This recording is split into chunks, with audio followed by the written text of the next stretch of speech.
to freely interact with your president so that you know each other.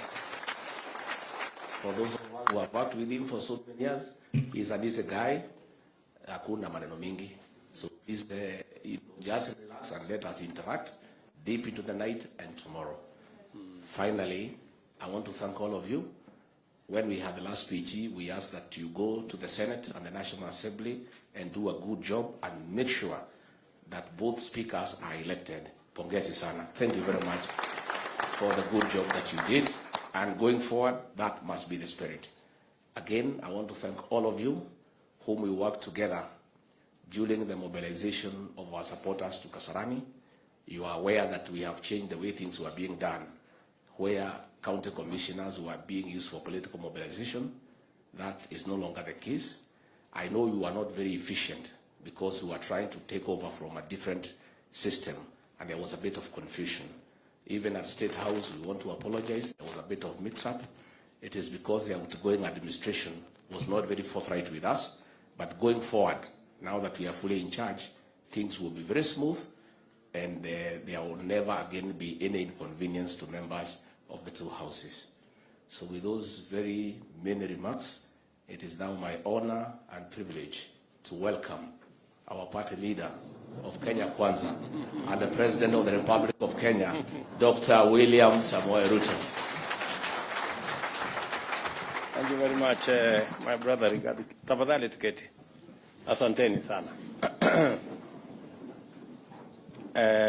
Bwana Deputy President and party leaders here and members, good afternoon. Hamjambo? Mambo? Gakuya Buddha, wacha kuongea mambo mingi, wacha tu.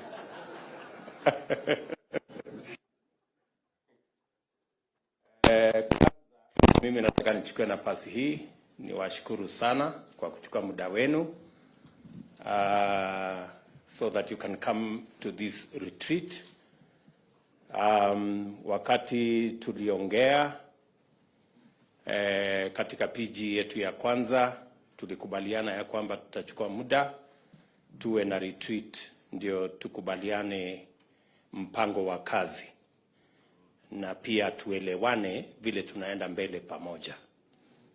And therefore, I want to thank all the members who have taken time so that we can attend this retreat, so that we can exchange ideas and we can agree on our program of work, because we asked the people of Kenya to give us an opportunity to work for them.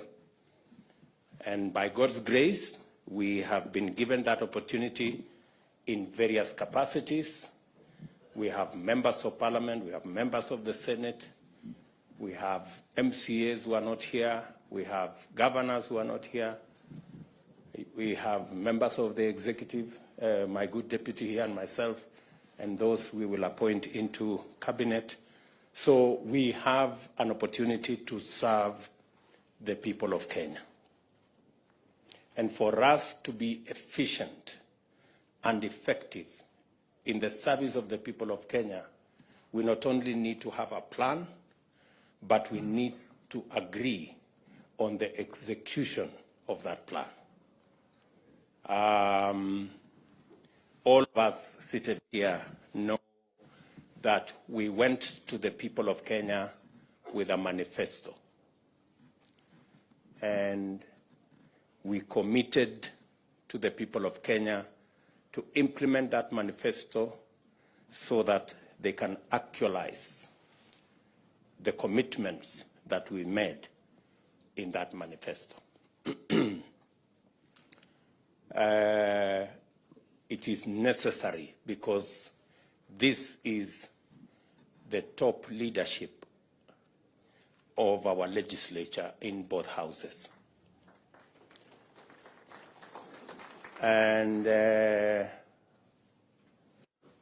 am old enough to know that to be effective and to succeed, any administration must get its act together in Parliament. we are unlikely to get it right anywhere else. So that's why continuous engagement with our legislature is not going to be the exception. It's going to be the norm. So when I made a commitment that we will have regular PGs, I meant it, and we will have regular PGs.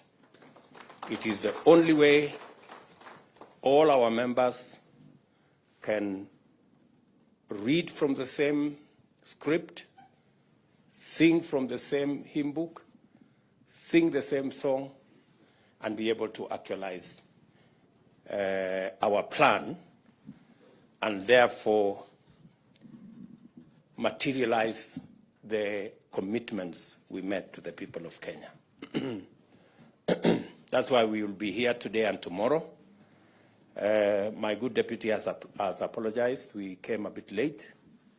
It will not happen in future. I like to keep time, and I think those who have worked with me know. So we will ensure that we are timely so that we can save on time and make sure we achieve more by using the best use of time.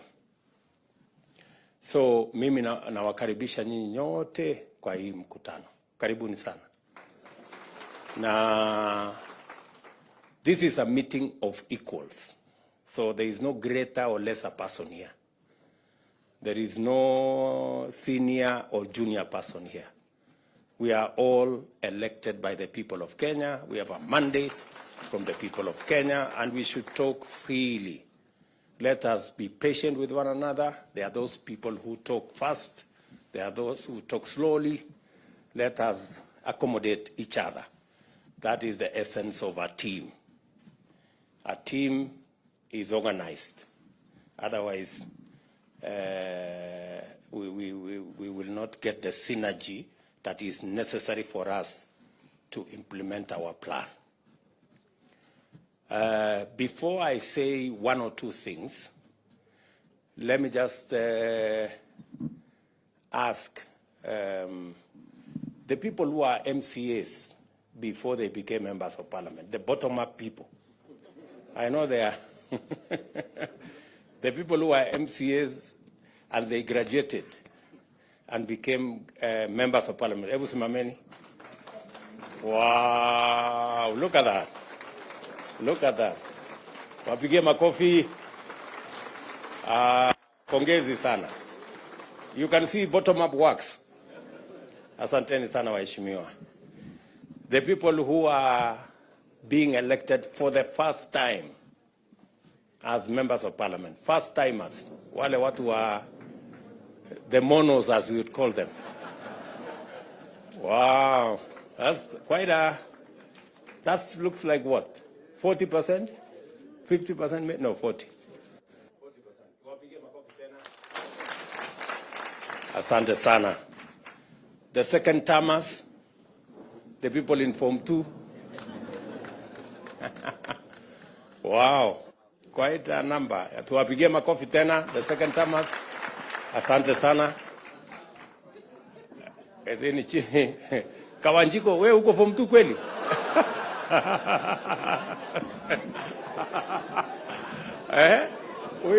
Huyo aliruka darasa huyo. Okay. Can we see the third termers? Form 3 people, the Form 3. Wow, that's quite impressive. Tuwapigie makofi watu wa Form 3 hapo. Asante sana. Thank you very much. Tuko na watu wa Form 4 kweli? Haya, watu wa Form 4 tuone. The fourth termers. Wow. That's quite something. Oh, Mwangi there. Aden Duale here. Cheptumo there. Governor Sirma there. And Karek Mbuki. Japheth. And of course, Lekuton. And Khalwale right at the back. And Kiunjuri right there. Haya, tuwapigie makofi.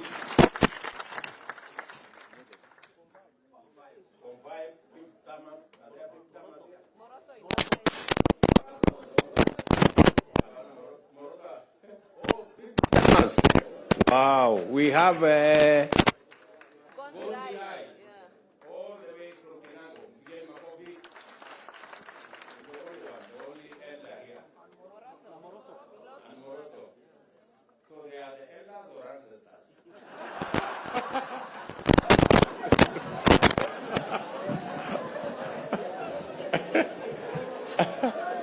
oh my.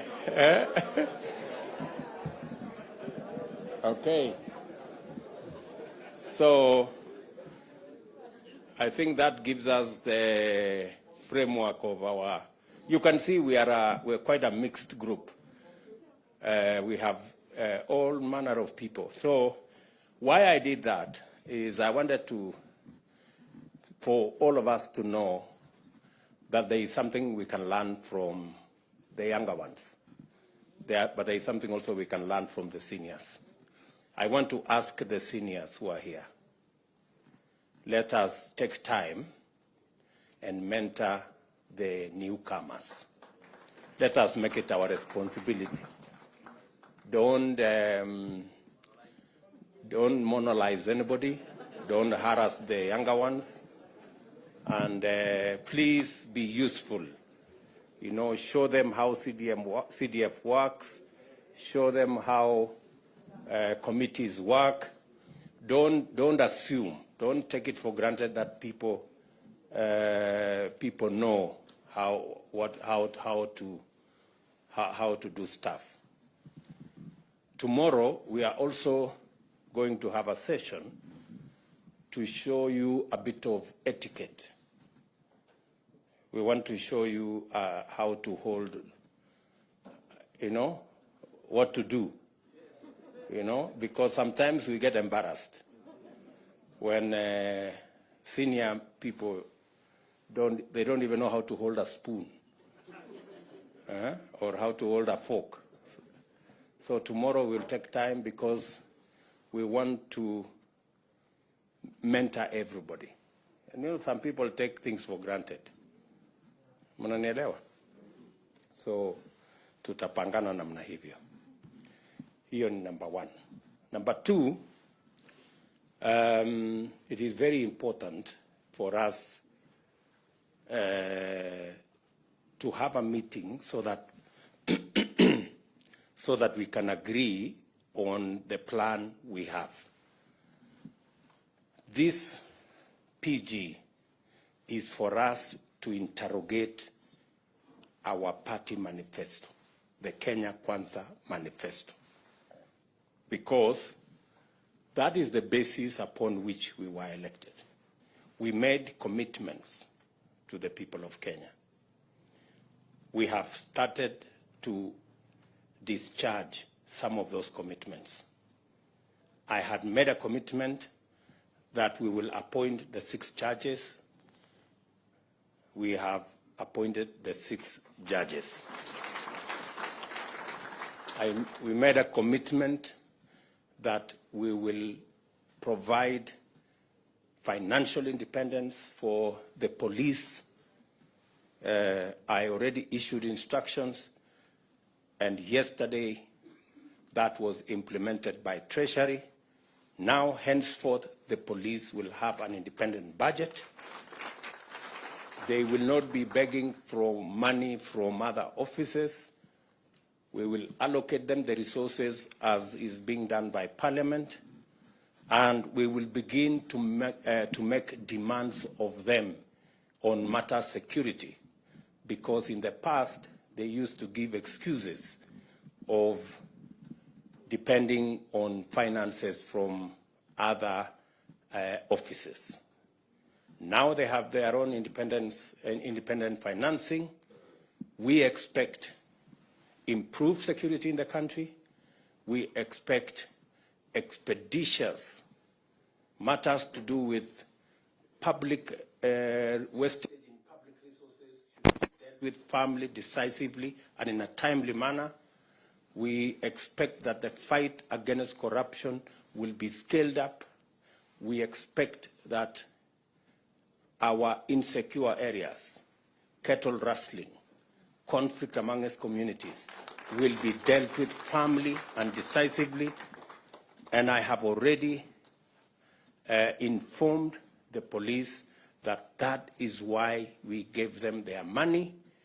They will have a direct charge, and they will decide in accordance with their security plan, in accordance with the way they want to discharge their mandate, without having recourse to anybody, but with clarity and independence, because that is the requirement of the Constitution. There will be other things we are going to be doing in the short term to ensure that we take this to the logical conclusion. Let me also say the primary reason why we are meeting here today is so that each and every one of us can understand the commitments we have made to the people of Kenya through our manifesto. We are also going to show you the legislative program that will enable us implement that plan. And that legislative program is going to come to Parliament. It is good for you to understand ahead of time, so that when we ask you that there is this law, there are these regulations, there is this policy position that we want Parliament to pass for us, it will be understood that this is in furtherance, and you will already have the information to make sure that you pass it in a manner that will give us the instruments to be able to deliver to the people of Kenya. We will tell you about our housing plan. We have Charles Hinga here. He will take you through our housing plan, the plan that we were supposed to implement in 2018. But we lost the opportunity to implement it in 2018 because we took a tangent and went to BBI and went to other stories. I want to promise you that this is one plan that is a must-do for us. It will create millions of jobs for our young people. It will sort out for us our challenge of housing. Many people are living in deplorable conditions in slums and other informal settlements. They are paying 3,000 to 5,000 shillings, sometimes 6,000 shillings, in houses that have no toilet, that have no water, that have no electricity. We can give those people a decent house where they will pay the same 5,000 in terms of mortgage and be able to own the house further down the road. We will be requiring you to do some adjustments on the law so that we can implement that plan. We will be taking you through our universal health coverage plan so that you also understand what we need to do so that we can actualize the commitment we made to the people of Kenya on matters to do with universal health coverage. How are we going to make it 300 shillings for the lowest category, and how are we going to graduate it so that instead of being a fixed amount, people contribute in accordance with their incomes and provide a mechanism where we can carry the majority of Kenyans, work with the people in the informal sector, and also make sure that we carry the majority of Kenyans. When I say the majority, I mean actually everybody. And it is good for you to understand. We will also be making a presentation to you on savings and what you need to do to make sure that we improve the culture of savings. Savings is what gives us the resources for investment. In fact, the norm is investments is actually a function of savings. You can only invest if you have saved. Today, we are among the least savers in our continent. You can't believe it. Tanzania has a better saving culture than us. They have a smaller economy than us. Uganda have a huge pension scheme, bigger than ours, and they have a smaller economy. So we have to rejig, we have to change, and the people from our professionals working with the people from NSSF will be here tomorrow morning so that we can take you through what we need to do. Today we have savings of like maybe 1.5 trillion, which is very small. It is not even I think it is not even a tenth of what is the savings of Uganda. Mnajua hivyo? So we will take you through the motions so that we are all clear, because good people, we have no option but to change this country. And we are the people who are going to change it. We are going to take you through our agriculture plan so that we also agree on the interventions that are necessary. We have agreed as a government that we are not going to be subsidizing consumption. That is why we are going slow on matters to do with subsidizing consumption. We are going to work and support producers. That way, even if we are intervening at that level, it gives us a bigger leverage. Let me give you an example. The UNGA subsidy that was done, I was being briefed by the Ministry of Agriculture. The UNGA subsidy, for 1 month, the taxpayer was asked to give 7 billion for 1 month. Ile unga ya 100,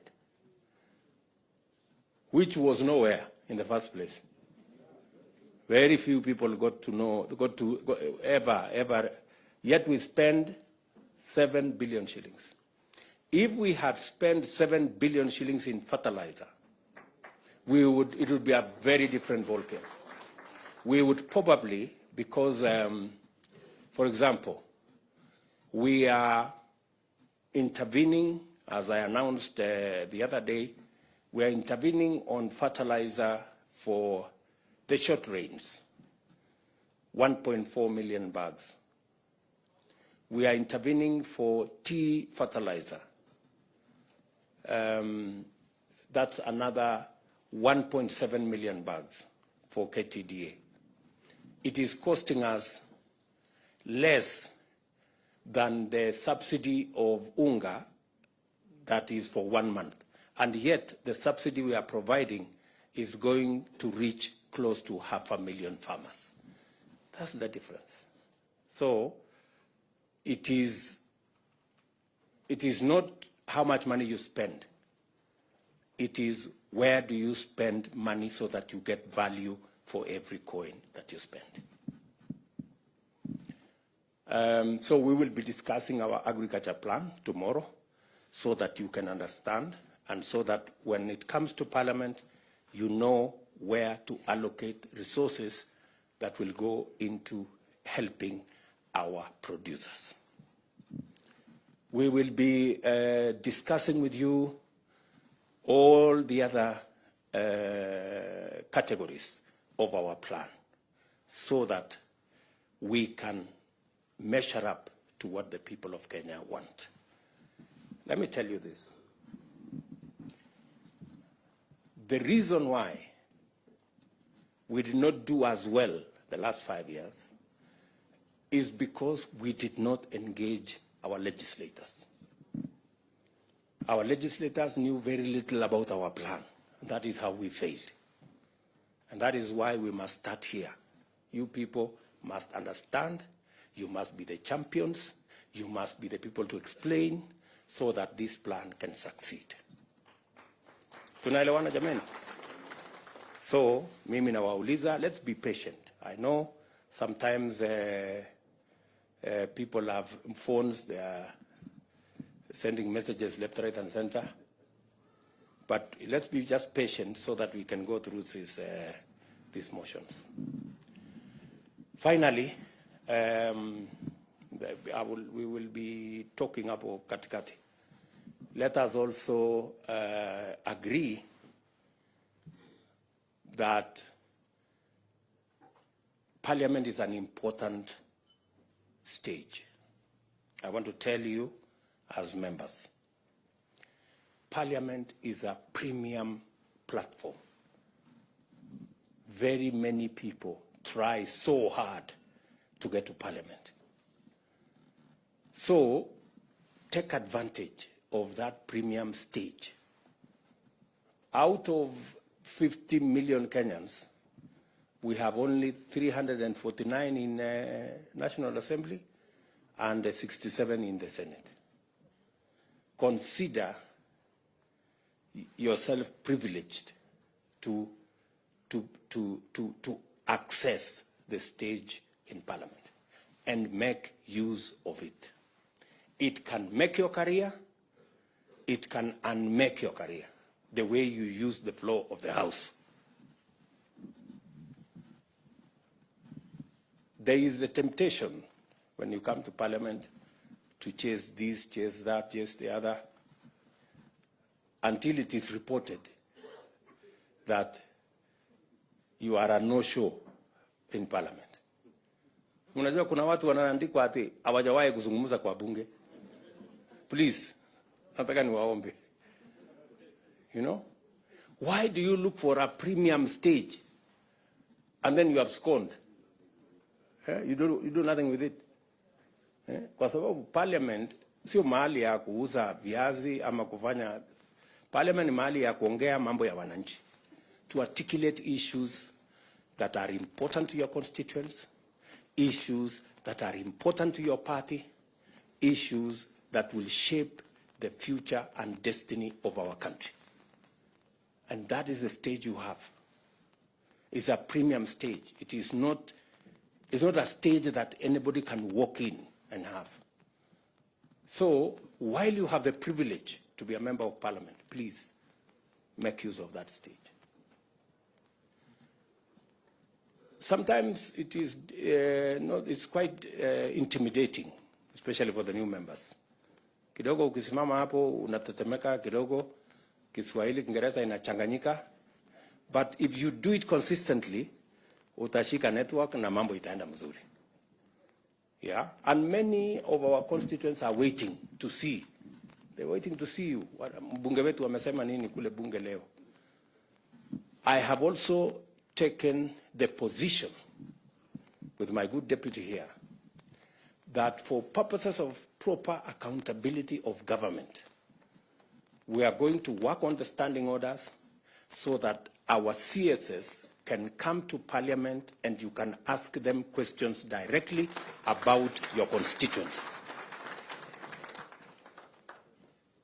so that we can improve the accountability of our government, the accountability of our ministers, because in any case, the ministers don't have any constituency to attend to. So their constituency is, are we together?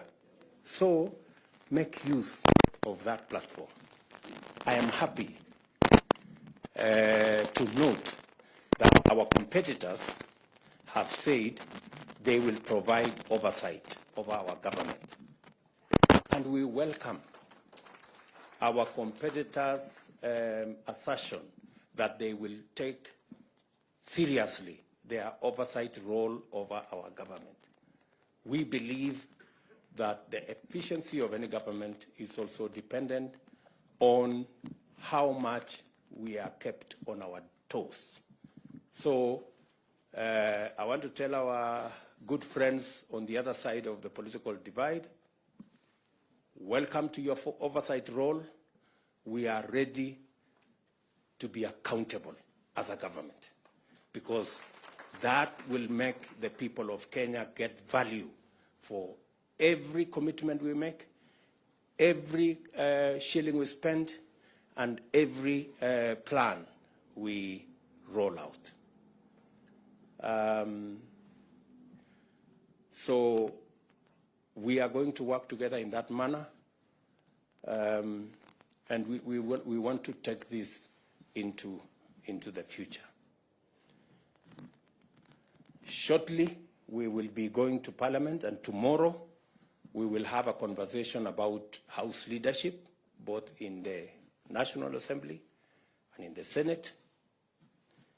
Let me congratulate all of you. When we had the PG, we agreed that each and every one of you should be in Parliament, and you showed a great patriotism in Parliament. You were there for long hours. We elected both speakers, and both deputy speakers are members of Kenya Kwanza, and we are very proud of you guys and what you are able to do. We are going to have the leadership of the House discussion tomorrow, and collectively we are going to make a decision on who will be the leader of majority in National Assembly, in Senate, their deputies, the chief whips, their deputies, and all the other people in there. Our competitors on the other side will provide the oversight role. I have heard them try to say they have some numbers. I mean, surely, if you cannot even raise a candidate for the Speaker of Senate, what numbers do you really have? Let's just be honest with ourselves. You know, there is no need to bring a contest where there is none. We have accepted that we are not going to appoint any member of the opposition into government, because we want a vibrant opposition. We want an opposition that will keep government in check, because we have nothing to hide, and we want to run an accountable government. So we appreciate their role. We wish them well in their role, but we will play our role as effectively as we can. And members, I want to request you, with all humility, please let us take the responsibility put on our shoulders by the people of Kenya seriously. I will keep consulting. When necessary, at short notice, we will meet. We will have regular PGs so that we can all read from the same script and do the job for which the people of Kenya elected us. Asanteni sana. I do not wish to say more than that. I am here until close of business tomorrow, so tuko pamoja. Baadaye tutaenda kuota moto pale nje, tupige story baadaye na tupangane namna hiyo, si ndio? So otherwise nawashukuru sana, and I wish each and every one of you here the very best in your career as legislators. Asanteni sana. Thank you.